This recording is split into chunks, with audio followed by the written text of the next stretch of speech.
Let's go now into another essay by J.B. Priestley from this collection of essays of today and yesterday, published in 1926 by George Harrap and Co. What we're going to look at now is this essay called A BEETONIAN REVERIE. There are only 3 books in the room: The Foundling by Mrs. Porcheson, The Magazine of Domestic Economy for 1848, and Mrs. Beeton's cookery book. I am for Mrs. Beeton. The Foundling is one of that poisonous brood of little evangelical stories for children which appeared, I fancy, during the 70s.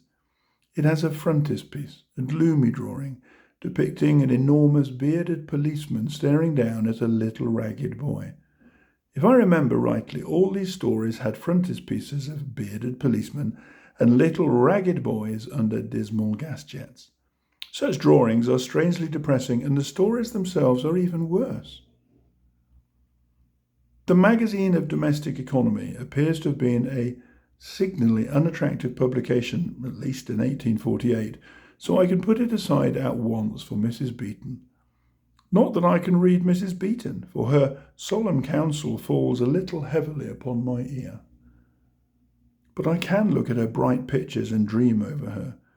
She is not very well represented, though, in this volume published in 1909, for it appears to be only an abstract or abridgment of the great original, intended, I learn, to meet the requirements of smaller households than those in which such a very comprehensive volume as Mrs. Beeton's Household Management is a necessity.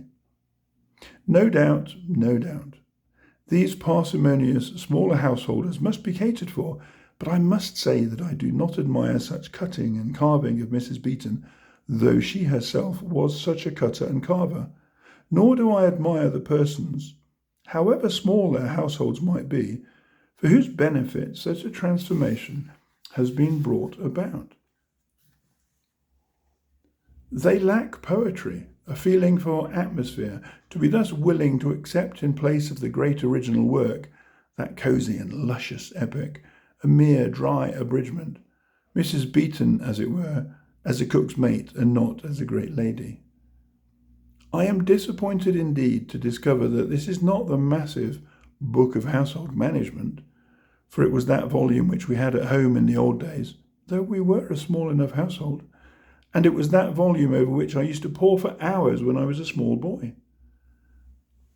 By turning these pages, I had hoped to recover some fleeting emotions of my childhood, but I'm afraid that the difference between 2 versions, between the Mrs. Beeton I once knew and this shadow of her old self, is too marked. At best, I can only titillate my memory and perhaps evoke the ghosts of my former emotions.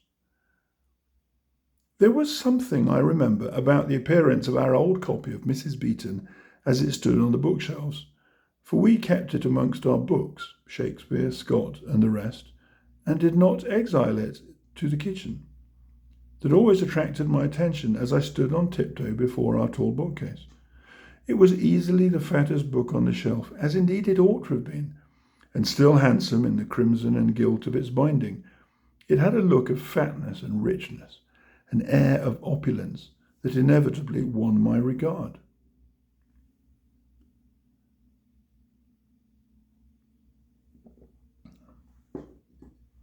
Reaching up a little, I would clutch it at the top of the book and swing it rather than take it down, to pass a solitary hour or so lying outstretched and face downward on the rug like the young savage I was, turning its pages and dreaming over its brightly coloured plates. Occasionally, no doubt, I read a few lines of letterpress, but the pictures were my joy. Unless my memory deceives me, this present volume that I have in my hand has nothing like the number of coloured pictures that our old book had. And the few that it has do not seem so bright, so ideal, but seem to have come to terms with sad reality, showing us the pudding as it is and not as it ought to be.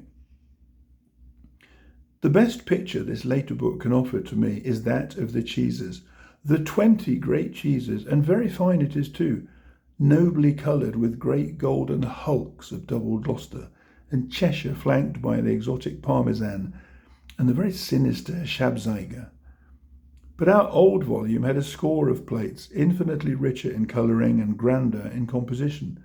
It spread for the mind a feast that was opulent beyond Roman dreams, and yet not too gross for the most delicate appetite. A feast that left one not a well-filled animal, but a dazed and wandering poet. It laid the world in ruins and rebuilt it in entrees, garnishes, and creams. In the days when I brooded over such things, I was, let it be understood, a well-nourished child, allowed to risk a third or even a fourth helping of suet pudding, but nevertheless, in the company of Mrs. Beeton and her enthusiastic artists and lithographers, I did discover a new world. Page after page revealed the most enchanting confections, coloured like a May morning and luscious even in their printer's ink. There would be pyramid cream, I fancy, and certainly there was a gâteau à la Ceylon, in a white and crimson, and rose meringue, a most delicate and harmonious invention, and imperial tipsy cake, dark, flushed, and imperial indeed, the very sweet for bull-necked Caesars, and after them a riot of gâteaux, trifles, and pastries. And then perhaps, best of all, for its flawless image floats triumphantly into the port of memory, a raised pigeon pie, massive and golden, raised in every very truth above time and mutability, a pie that never was on land or sea. And when I had done with these bright comestibles, having feasted on them as Ariel might have done, was there not a fine-coloured picture of a dinner table, a gorgeous perspective of napery and cutlery and carefully ordered flowers that for all its tameness had something in it to awaken a child's wonder? I am much too lazy to inquire into these things, but I trust that there really was once a Mrs. Beeton, a super housewife who sat down some 60 or so years ago to tell us everything, and that we have not been fobbed off with a crafty publisher's invention, a name merely covering a synod of cooks. Excuse me. I like to think that there was a Mrs. Beeton, and that therefore there was too a Mr. Beeton. If there was, he would probably play the G.H. Lewis to her George Eliot. That is, he would look after her affairs, arrange her salon, and shield her from adverse criticism. That he would live in a splendid whirl of sweetbreads and aspic and iced pudding, and never know a dish that contained less than 10 eggs and a pint of cream. As some people have imagined, this seems to me very doubtful, for you cannot compile a gigantic volume on housekeeping and keep house at the same time. I should not be at all surprised to learn that all the time that his wife was writing her book, Beeton himself was living a spare life on bottled porter and half-cooked chops.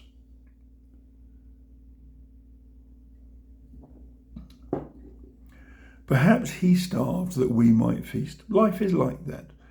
I can see him, a little wistful man, with something of the visionary's look stamped upon his partially emaciated features, rising with a half-suppressed sigh from his cold mutton and lumpy potatoes to visit his wife in her study and to inquire, a little timidly, how she is progressing. I can see the light in his eyes when she answers, her natural dignity tempered by the exuberance of the author who has done some work, and tells him that she is already halfway through the chapter on poultry and has indeed just finished her notes on mayonnaise of chicken. And as he goes tip-tapping away, perhaps to finish up the cold rice pudding, little Beeton seems to me at once a touching and noble figure to be honoured by posterity. It is, however, the lady herself, the authoress, who commands our attention. Her book, at least in its old form, is something more than a collection of recipes and notes on marketing, kitchen utensils, and table decoration. It is a social document, a glimpse of a vanishing world. It has an atmosphere, a flavour of its own, not merely on account of what they put in, but also on account of what they leave out. All such big books composed strictly in one key have their own particular atmosphere, something upon which it is difficult to lay a finger, something not to be found in this chapter or that, but which pervades the whole, which calls up to the wandering and sensitive mind associations enough to form the material of a whole world. And our pleasure, this arises from the recognition of this peculiar atmosphere, this suggested world that lies behind the book itself. Although such an atmosphere or world may not be particularly pleasing to us, to give such pleasure, however, the book must be quite useless to us, so that our aesthetic sense is set free, just as Mrs. Beeton's book is useless to me.